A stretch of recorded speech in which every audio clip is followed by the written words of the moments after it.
What's up guys, welcome to another video. Look at what is back. Puss! The big bad forged 1FZ Turbo Auto 80 series. It is back. So, for those of you who've been around for a while, you will recognize this car. We sort of mostly built it, I suppose. The engine at least, anyway. Did a full forged 1FZ for him because the last motor was absolutely cooked. Now, it went on for a long time. These builds always do, i.e. the 105 that's over there under the cover, which I know everyone's going to be wondering about, which it is going together at the moment, actually, as we speak. The engine is going together, finally. But because these engines are just not a super popular platform, it takes ages to get parts. This build took a long time. Dragged out for a long time, and a lot of people by the end of it were pretty much just disappointed that it didn't make more power. It didn't make much power, and the reason was the turbo that was on it was not a very good turbo. It was, you know, the turbo, it's only going to make as much power as the air that the turbo is going to flow at the end of the day. You can do whatever you want to the engine, but if the turbo will not flow the air, the turbo will not flow the air. But the turbo that was on it, which was the limiting factor for the whole thing, finally kicked the bucket. So we got a dead turbo here. Old mate has pulled it all off, pulled the turbo off, and yeah, she's not very happy. Well, actually, it feels all right. I'm pretty sure that's the story. I think the turbo was not very good. Maybe he just decided to upgrade the turbo. I'm not sure, because he decided to try and save himself a bit of money. He'd just like pull it all off himself and start sort of getting it to the point until he wanted to bring it here, which is here now. So, our forged 1FZ with a supposedly built A442 with combi shift and everything, it's Haltech controlled, is finally getting new hot side. So we've got 6 boost here, and we have decided to go G35 900. We think it's going to be the right size for this thing, for what this is meant to be doing. And you know, that's enough turbo for us to finally actually make some power with this thing, which is exciting. So that's freaking awesome. So we're just starting to sort of dummy everything up, try and figure out what we're going to need as far as fittings and lines to make this work, fabrication, etc, etc. So the 6 boost really doesn't give you much room. It's annoying because a lot of 6 boosts, like the RB manifolds and stuff, they actually just leave the wastegate port on the collector basically flush, and you just weld from there. But for whatever reason on the 1FZ one, they pointed it back, which is frustrating, because between having to get a dump down here and our wastegate and everything else that's got to go here, there's really not much room. It would have been actually probably a bit easier if this was flush, to point the wastegate forward a bit and then shoot the like the screamer or the plumb back down sort of underneath the collector, and have the wastegate forward. Might have been even a bit nicer, just to give us a bit more room back here. But yeah, this is going to be a challenge for sure. A challenge. But yeah, there's quite a few lines that we're going to have to remake, etc. I don't know how this is even going to happen with where the turbo actually sits. So the collector and the turbo sits literally right in front of the factory tracked for the intake. So that's going to have to be a very tight bend. Yeah, I'm not sure. We'll have to double check the intercooler piping that we made, because it rocked up here with none of this attached. It's all been pulled apart. So we'll have to check our old intercooler piping and see how tight that bend is. But yeah, it's going to be a bit of a challenge with the 6 boost. Anyway, I figured we'd make a video of this one because it was a pretty popular build series, and yeah, like I said, a lot of people were pretty disappointed that it didn't make that much power. Well, now we're going to actually make some power. Yeehaw. Rightio guys, so Bo's been pretty much cracking along with this. We've got a new airbox on the way. As you can see, Bo's built a really nice dump pipe. At the moment he's just sorting out wastegate position as well. We've started making all new lines for the turbo. We've still got to sort out what we're going to do about this water line here. Run it around and back to the firewall. And yeah, he's currently sorting out the wastegate position. 6 boost really hasn't helped him as far as the way the manifold's been created. Not a lot to work with. Bo's just pretty much been cutting it back to try and pretty much get our wastegate welded right off where it is there, as best we can. But the other thing is we're reusing the wastegate from the old setup, which is only a 40mm gate. So it's only a small gate. It's going to be plenty adequate for what this car is going to be doing. But it does make it a little bit harder to fabricate. So Bo's not got the easiest job there sorting that out, that's for sure.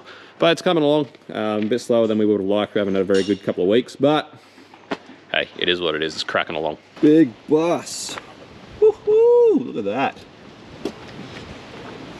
The man, he's talented. Very. So Bo's been smacking along with this. Pretty much all just Bo's doing. We're pretty much fully together. So gates there, as you can see, Bo's just got to put this on. But dump, turbo's mounted, lines are all done. We're just waiting on a couple of little fittings.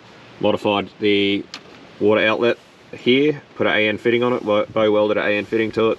so that we can just use some push lock to go back around to the firewall, keep it away from all the hot stuff. We've ordered a few things to sort of move this blow-off valve a little bit and sort of redo it, and we've also ordered obviously that new airbox.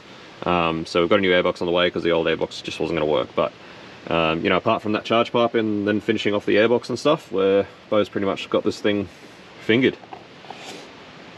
Happy days. Doing plenty on the TIG. Yeah, learning heaps. Yeah, you are having fun. So yeah, excited to see what this engine can actually do with some proper airflow. It's going to be good.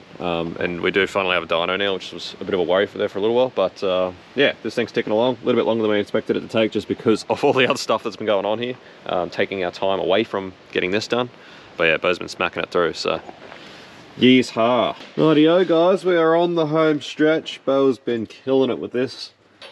Just about sorted. So we ended up with another one of these just generic round air boxes. For those of you who watched the black Raptor Coat L98 80 series we built, we used one of these in that as well. And it's 3.5 inlet and outlet, and that's a 4-inch snorkel. So I don't believe that 3.5 is going to be much of a restriction for what this thing's going to be doing. And you know, it's nice to fit. They're nice and compact. They're pretty small. So yeah, that's what we went with. So it's just one of these. As you can see, a couple of 4-inch donuts for the intake. We've plumbed our breathers into the intake pipe, and obviously replumbed in our blow-off valve. So that's pretty much it. This is the home stretch. Last thing we're doing is mounting the airbox. Once it's mounted, chuck the filter and everything in, and this thing's ready to hit the dyno. So yeehaw, Bo has been killing it. It's looking awesome. Rightio guys, we are all sorted, ready and raring to go, ready for the dyno. So bloody keen to see what this thing spits out. Anyway, actually looks really cool. I really like it. I'm a fan. Time to start her up, get her hot. Woo, woo, woo. Make sure it's in neutral.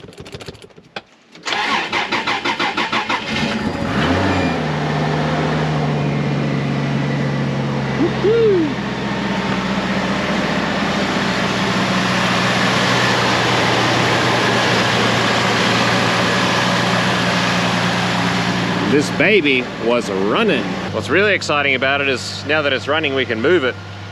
And lionfish, as you can see, has cleaned up beautifully. Been a long time since we've seen this on the channel.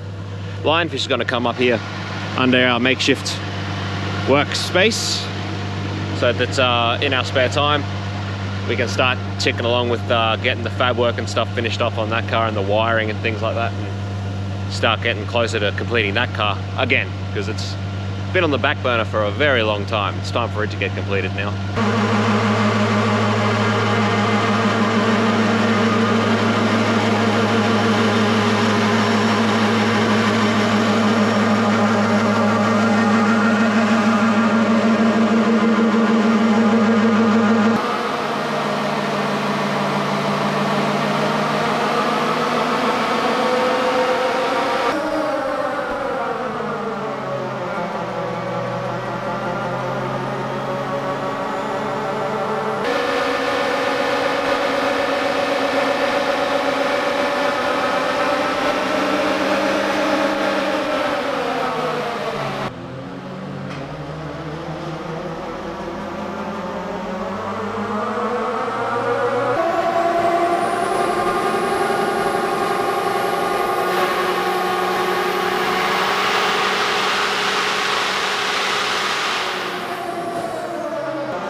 Rightio guys, so going pretty well. Is so much happier with this new turbo on it. It really, it's behaving so much more like it should be.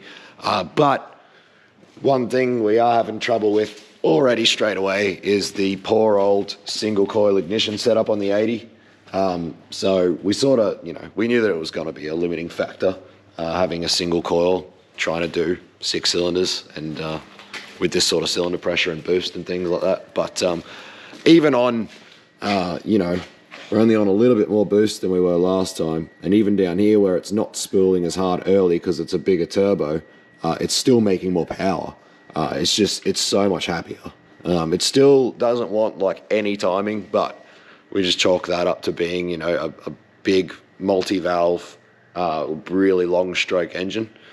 You know, your long stroke, they don't particularly want lots of timing because as your piston approaches top dead center, it slows down for a lot longer at the same sort of crank rotation, if you know what I mean. Sorry guys, I can't really talk at the moment because my voice doesn't freaking work right now, but we're pretty happy with that.